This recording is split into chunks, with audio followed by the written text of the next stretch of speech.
May caller na tayo? Hello? Hi!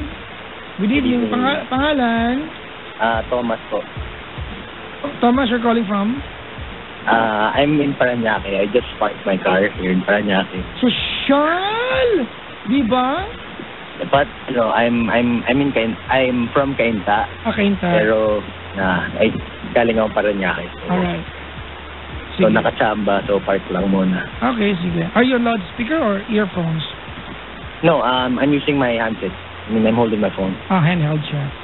Yeah. Alright. Ilan taon ka na, Thomas? 23 po. 23. What do you do? I work as a business development manager for an IT company. At the same time, I'm a law student. You are a law student? Yes, law student. And you work as a business consultant? My job, business development manager. Okay. Ano yun? Hirap pa. So, basically, sa IT industry, we're trying to look for clients at the same time, create opportunities in those clients. So, IT projects, yun. Parang ganun. Consultancy, parang ganun. Okay. Yes, IT solution consultancy. So, what questions can I ask you as a consultant na pwede mo sagutin? More on IT infrastructure. So, for example, sa data center, network, mga ganong tipo. Or for example... yung mga talagang corporate accounts, parang ganon. Yes. Hindi ko pwedeng tanungin sa'yo kung halimbawa, Thomas, paano ba, gayahin yung account ng Pepeng Pinakamalupit? Walang ganon. Hindi. Wala pong ganon. Pero may ganong account, di ba, sa Facebook, di ba? Pepeng Pinakamalupit. Hindi mo pwedeng sagutin yung tanong ng ganon? Hindi. Ano ba yan, Wala ka maitulong sa akin, bad, Actually, kasi, yung nature ng work ko, sir, is, Papa Jack is more on sales talaga.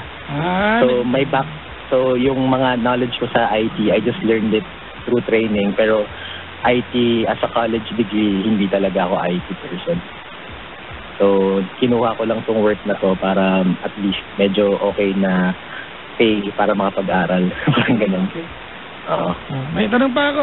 Ano yun ka na sa paglolo, sir? Ano po yan? Ano yun ka na sa paglolo?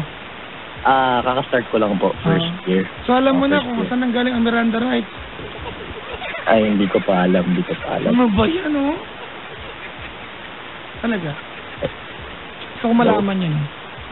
Ay, Miranda rights? Can you recite the Miranda rights? Hello? Ha? Hello? Biglang lumabo yung line. Hello, sir? Kita ng gano'n. Ano ba yan, Hello, hi! Hello? Iba na yung tanong. Hello? Ang tanong ay... Ano pong tanong? Wala. Baka lumabo yung line ulit. Preamble, memorize mo? Medyo. Talaga? We the sovereign Filipino people, imploring the aid of all. Yun. Memorize naman. Talaga? Ang alam ko lang doon sa we the sovereign Filipino people imploring the aid of Almighty God. Hanggang doon lang ako. Kasi nung college kami, pinarecite sa amin yan. 4 kayo magre-recite ng buong preamble. Hati-hati kayo. Akin yung unahan. Kaya yun lang inabot ko. Sana pinili niyo po yung dulo. Mas maganda yung dulo. Diba? Yaan mo na, bro. Nakapasa naman kami. Sige. Kagawin po si Mark nun. Sa kanya yung we. We. Siya lang yun. Masaya. Anyways, what can I do for you, brother? Actually, Papa Jack, kasi parang I just listened to you recently, tas parang, na-inspire ako sa mga kinukwento mo na yung isang commercial mo na parang marami kang trabaho dati before you achieve what you, from kung ano yung nagagawa mo ngayon.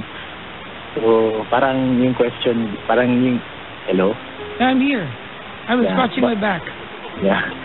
Siguro yung sa akin kasi Papa Jack is not really a love problem in terms of romantic love. Pero kasi parang ngayon kasi Papa Jack, I'm in a state wherein parang in denial ako sa nangyayari sa buhay ko.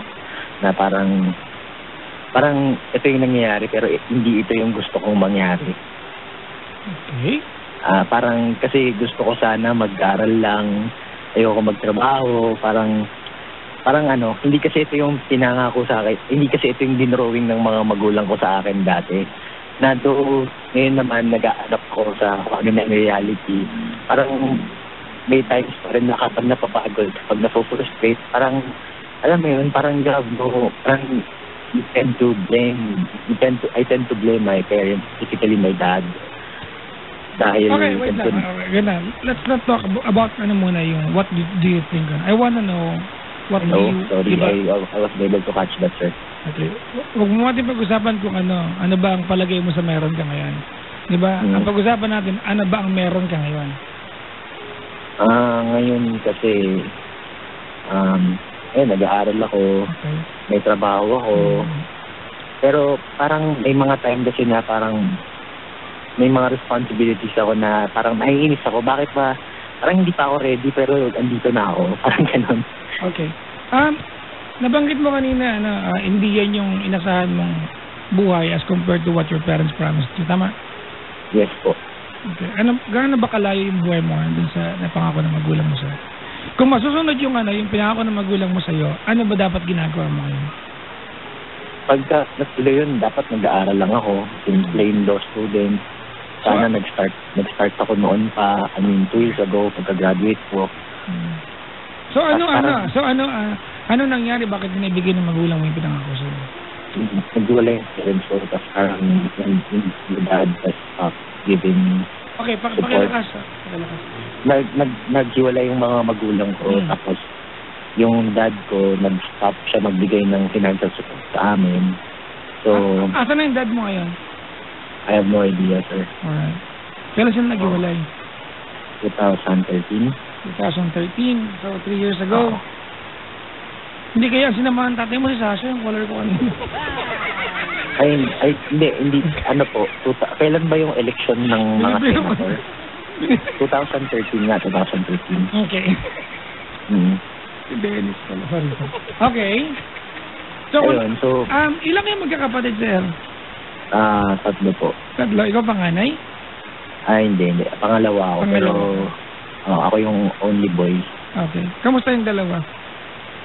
Yung ate ko, hindi na siya nakagraduate ng college after maghiwalay ng parents ko. Tapos, ano na ginagawa? Ngayon, nagka-family na siya.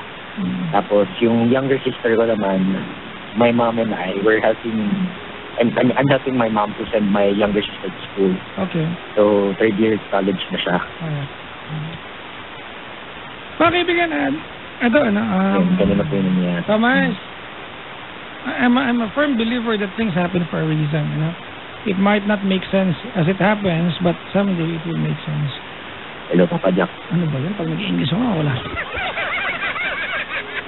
Ang hirap ulitin na. Sorry, sir. Di mo kasi ang hirap ulitin ito. Nag-rehearse ba ako kanina? Alright? Okay. I'm a firm believer that things happen for a reason, okay? Hello?